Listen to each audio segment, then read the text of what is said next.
मेरा पीछा छोड़ दो।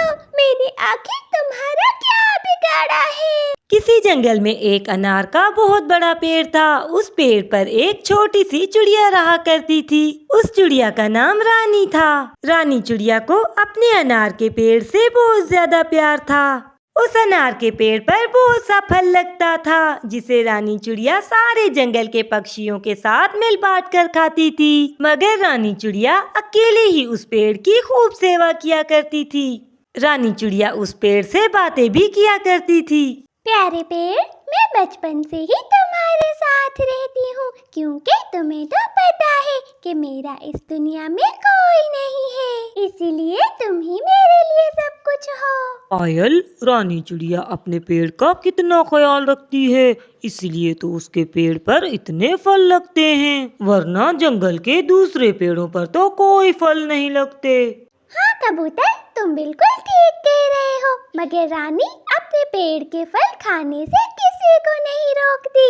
रानी का दिल बहुत अच्छा है। मगर अचानक ही उस जंगल में एक दुष्ट कालू कौवा आ जाता है। अरे, मैं यहाँ पर आ तो गया हूँ, मगर मुझे यहाँ पर रहने के लिए कोई फलदार पेड़ ढूंढना होगा। मगर अचानक ही कालू कौवे की नजर रानी चिड़िया के उस पेड़ पर पड़ती है और कालू कौवा उड़ता हुआ उस पेड़ पर आकर बैठ जाता है। अचानक ही अपने पेड़ पर एक कौवे को देखकर रानी चिड़िया बहुत परेशान हो जाती है। उड़ता हुआ कालू कौवा रानी चिड़िया के पास आ जाता है। अरे, तुम कौन हो? मैंने तुम्हें पहले तो इस जंगल में नहीं देखा। तुम हमारे जंगल के तो नहीं लगते।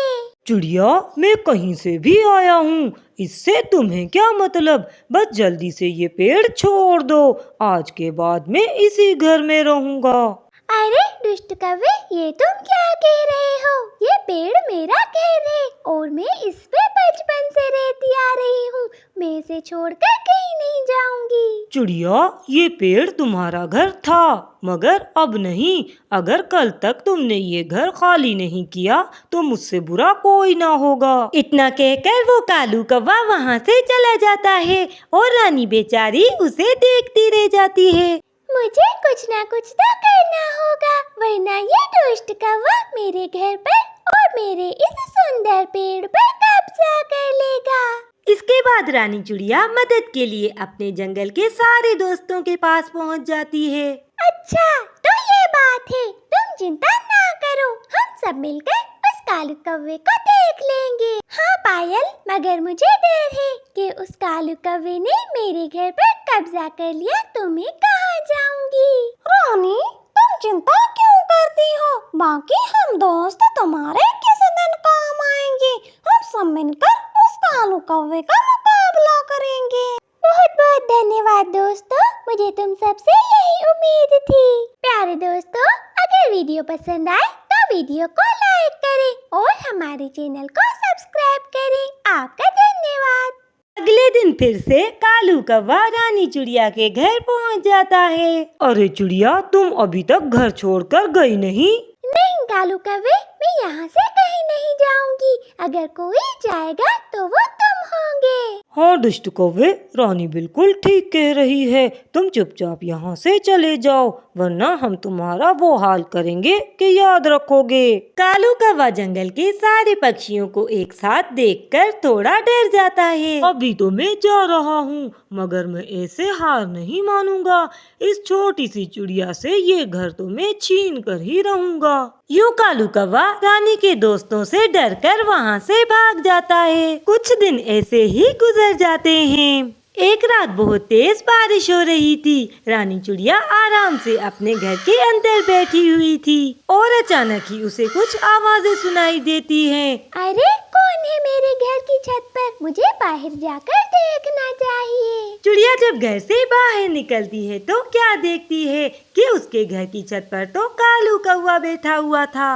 अरे कालू कौवे, तुम फिर से आ गए। मेरी घर की छत को छोड़ दो, ये से तो ये टूट जाएगी। मैंने तुम्हारा क्या बिगाड़ा है? चिड़िया, अगर ये घर मेरा ना हुआ तो मैं इस घर को तोड़ दूंगा। इतना कहकर कालू कौवा जमीन पर उतर आता है। चिड़िया, बुलाओ बुलाओ, अपने दोस्तों को बुलाओ। आज कहाँ हैं तुम्हारे वो दोस्त? रानी चिड़िया जानती थी कि ऐसी बारिश में उसकी मदद के लिए कोई नहीं आएगा। कालू कौवे, मेरा पीछा छोड़ दो। मैंने आखिर तुम्हारा क्या बिगाड़ा है? मैं इस पेड़ से बहुत प्यार करती हूँ। मैं इसे छोड़कर कहीं नहीं जाऊंगी, चाहे इसके लिए तुम मेरी जान क्यों ना ले लो। रानी चिड़िया अभी इतना कहती ही है कि अचानक वो अनार का पेड़ बोलने लगता है। छोड़ दो दुष्ट कौवे, इस छोटी सी चिड़िया का पीछा छोड़ दो, वरना अच्छा नहीं होगा। इतना कहकर वो पेड़ कालू कौवे को अपनी शाख में उठा लेता है। अरे छोड़ दो, मेरा दम घुट रहा है। मैं वादा करता हूँ कि आज के बाद मैं इधर कभी नहीं आऊँगा। अच्छे पेड़, छोड़ दो इस दुष्ट कौवे को, इसे जाने दो। इसे अपने किए की सजा मिल चुकी है। रानी चिड़िया के कहने पर वो पेड़ उस कौवे को छोड़ देता है। जाओ, छोड़ दिया, मगर आज के बाद इस जंगल में कभी दिखाई मत देना, वरना तुम्हारा वो हाल करूँगा कि याद रखोगे। फिर कालू कौवा जल्दी जल्दी वहाँ से भाग जाता है। फिर रानी चिड़िया पहले से भी ज्यादा अपने उस पेड़ का ख्याल रखती है।